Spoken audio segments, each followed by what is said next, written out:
All right, what is up, guys? So today what we're going to be doing is we're going to be looking at different properties of water and other substances as well. We're also going to look at the solubility of certain substances in using water as a solvent. So we're going to examine solutions and then specifically aqueous solutions. So what I have with me right here is I've got two different liquids. One is water and the other is vegetable oil. So what's going to happen when we mix these two? Let's take a look. So because our oil is nonpolar and our water is polar, it's not going to mix with our water and it's going to form a heterogeneous mixture. So what that means is a heterogeneous solution has more than one phase. In this case, we have our organic phase on top and our aqueous phase on bottom. So we have the phase where our water is and then our oil is actually sitting on top.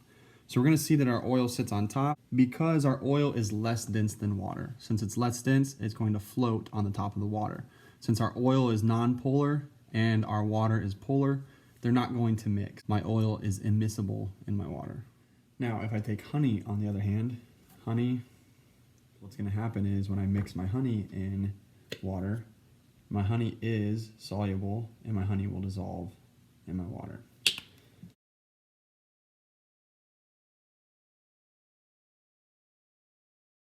We'll see that we no longer have any honey on the bottom. Our honey was able to dissolve in our water, especially in warm water because honey is a polar substance.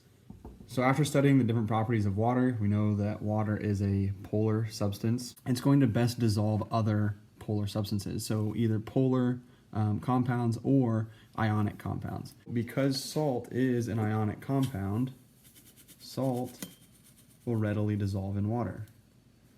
When I pour my salt into my water, what I'm going to do is I'm going to make an aqueous solution.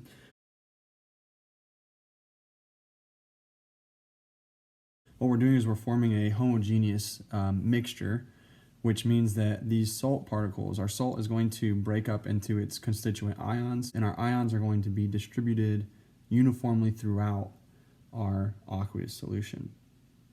So looking at the definition of a solution is going to be made up of a solvent and a solute. So what our solvent is, this is going to be our dissolving medium. So this is the substance that does the dissolving. So in this case, our solvent is our water. Our solute are the dissolved particles. So this is what's being dissolved. In this case, our solute is our salt.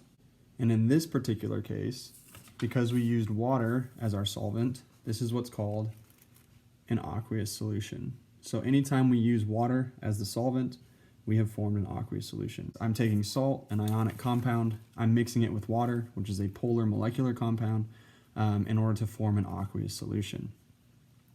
However, there is a limit to how much salt, even though salt is soluble in water, it's able to dissolve or readily dissolves in water, there is a limit to how much salt can be dissolved in our water. So this is going to be our salt solubility. And the solubility of salt in water, it just tells us how much salt is able to dissolve or be dissolved in a particular volume of water. So if I continue to add salt and salt and salt, I'm able to dissolve a lot of the salt, but at some point it reaches that limit. It reaches saturation to where the maximum amount of salt is now dissolved in our water, and I can no longer dissolve any more salt, and you're going to end up seeing salt start to build up in the bottom of our beaker. However, the solubility of a substance varies based on the temperature of our solvent. So for this aqueous solution, the point of saturation is actually variable based on the temperature of the water that I'm using. With higher temperatures, I'm able to dissolve much more salt in my water, and inversely at lower temperatures, I'm not able to dissolve as much salt. My saturation point is reached sooner than if my water was at a higher temperature. So theoretically, what I can do is, if I want to dissolve more salt, or even dissolve my solute a little bit faster in my water, I can heat up my water. This is why sugar dissolves much faster in warmer water, or salt dissolves much faster when our water is warmer, because its solubility is greater. And not only does it dissolve faster, but we can dissolve more of it in the same volume. So to review, a solution is always made up of a solvent and a solute. The solvent is the dissolving medium, or the particular substance that does the dissolving, whereas the solute is the dissolved or are the dissolved particles or what's being dissolved.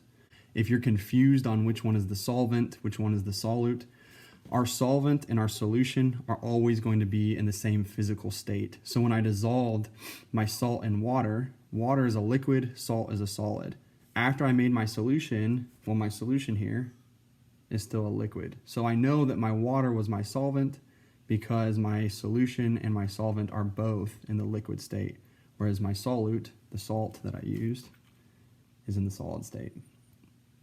So we not only can we dissolve solids in our water to make an aqueous solution, we can also dissolve gases in our water. So a good example of this are carbonated beverages.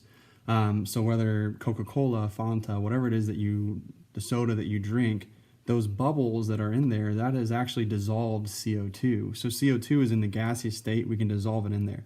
So kind of an interesting thing here is that when we have a solid that we're dissolving in a liquid, in order to increase the solubility of that solid, what I'm going to do is I'm going to heat my water up. However, when I have a gas that I'm dissolving in a liquid, in order to increase the solubility of that gas, I actually want to cool down my liquid. By cooling down the liquid, we're going to increase the solubility of a gas. So determining the change in solubility based on temperature, it depends on the state at which our solute is in. The way that I kind of remember this, or the way that I like to explain it, is it's based off of thinking about how the particles interact. So our particles in a solid, they're going to be, yes, they're still moving. All of matter is made up of particles. Through the kinetic theory, we know that those particles are in a constant state of motion. However, in a solid, those particles are more vibrating in place. They're held in place, they're still moving, but it's kind of like they're just vibrating, and they're all held together because they have a lot of attractive forces. In a liquid, they have the attractive force is a lot less. So our liquids they're able to move around and kind of slide past each other or flow past each other. And this is why our liquid has the different properties that it does have. Our liquids are able to flow, they take the shape of their container. However, they still have a definite volume. And this is because of the way that their particles act. A gas, on the other hand, a gas is free to move and it's just flying around with very high velocity. It's not really held in place, or it doesn't really have these constraints on it like our other two states, other two physical states have, or the particles in our other two physical states.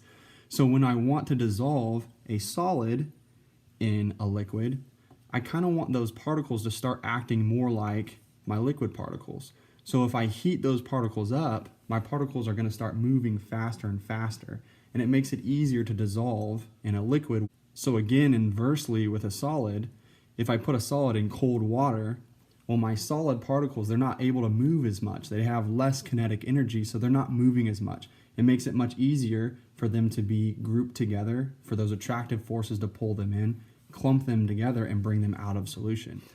However, if I have a gas where it's moving with such high velocity and moving very, very freely, what I want to do is I want to take away some of that kinetic energy to kind of corral those particles and make it easier for them to dissolve in our water.